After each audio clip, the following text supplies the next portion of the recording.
Maya Rees has been a patient at the Millbrook Psychiatric Facility in upstate New York for 7 months. She believes her husband of 3 years is an imposter, that he isn't real, that she created him. She also believes her sister's fiancé doesn't exist, her colleague's boyfriend, her neighbor's husband. All of them, she says, are manifestations, constructs, things she accidentally brought into being. She describes an app she built, Twin Flame Portal.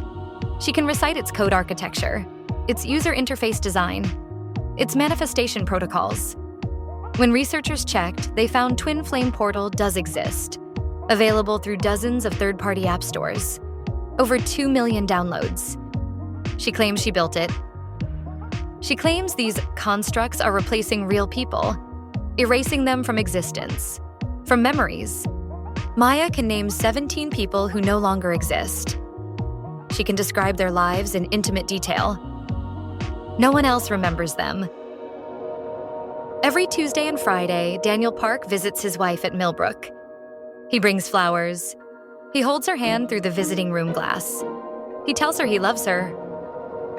Maya claims that he isn't real. The marriage certificate says otherwise. Their wedding photos say otherwise. 3 years of shared history says otherwise. And the question no one wants to ask, what if she's telling the truth? Maya Rees was 32 years old, a software engineer at a mid-sized tech firm in Seattle. By all accounts, brilliant, isolated, and desperately lonely. Her colleagues remember her as someone who ate lunch alone, who stayed late, not because she had to, but because there was nothing waiting at home. She talked about manifestation a lot, says former coworker Jennifer Haskins. Law of attraction stuff, vision boards. She really believed in it. But Maya wanted something more scientific, more reliable. In her apartment, after working 10-hour days, Maya began building Twin Flame Portal. The app was elegant, simple. Users would upload AI-generated photos of their ideal partner, celebrities, input personality traits, interests, values. The AI would analyze their biometric data, heart rate variability, sleep patterns, even typing rhythms, to understand what they truly wanted, beneath conscious thought. Then came the manifestation protocol, guided visualizations, affirmations. The app would vibrate at specific frequencies, sync with your circadian rhythm, even adjust your phone's algorithm to subtly shift what content you saw. All designed to align your subconscious with your desire. Maya tested it on herself first. She spent 3 weeks feeding Twin Flame Portal everything about her perfect partner. Photos of actors she found attractive, personality quiz results, voice memos describing her ideal first date. The AI absorbed it all. And then, it worked. She met Daniel Park at a coffee shop, 3 weeks and 2 days after activating the app. He was perfect. Not just attractive, specifically attractive in the exact way Maya had programmed. Overwhelmed by how ideal the results had been, Maya did what any good engineer would do. She released Twin Flame Portal to the public. Within a month, it had 50,000 downloads. Within 2 months, 500,000. The reviews were ecstatic, 5 stars. This app changed my life.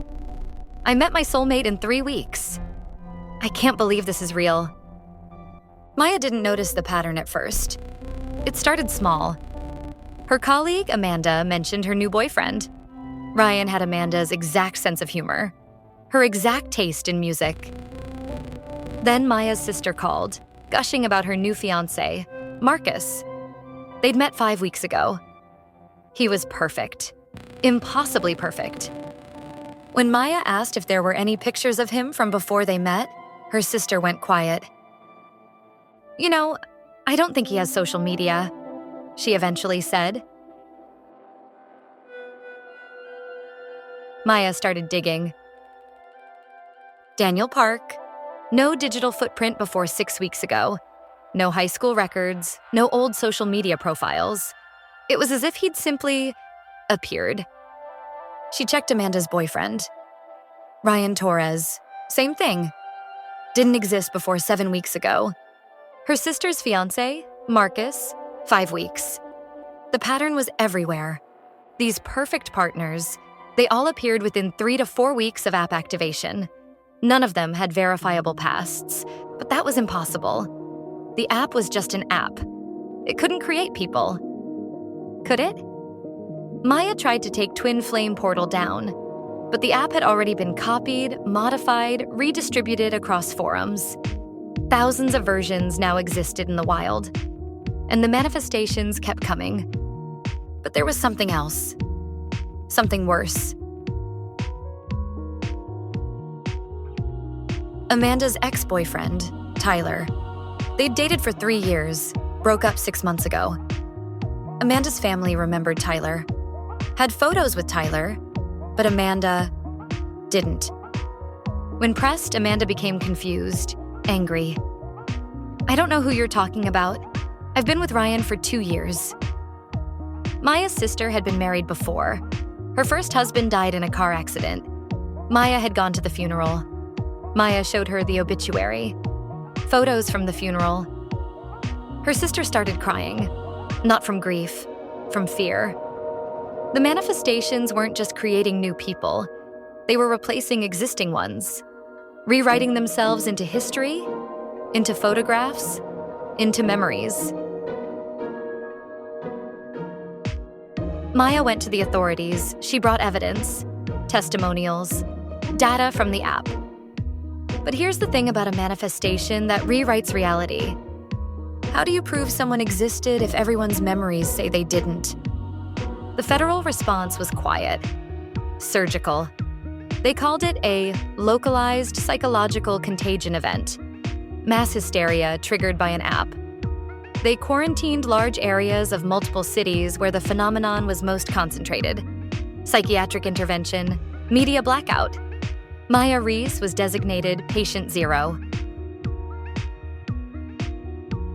She's been institutionalized at the Millbrook Psychiatric Facility in upstate New York for 7 months now. Daniel visits her every Tuesday and Friday. He brings flowers. He tells her he loves her. According to hospital records, they've been married for 3 years. The marriage certificate is legitimate. The photos from their wedding exist. Maya insists she created him, that he's not real. Her doctors say she's experiencing a complex delusional disorder. She's created an elaborate false narrative to explain a mental breakdown. Daniel sits by her bed, his eyes full of genuine concern. Genuine love. He's very real.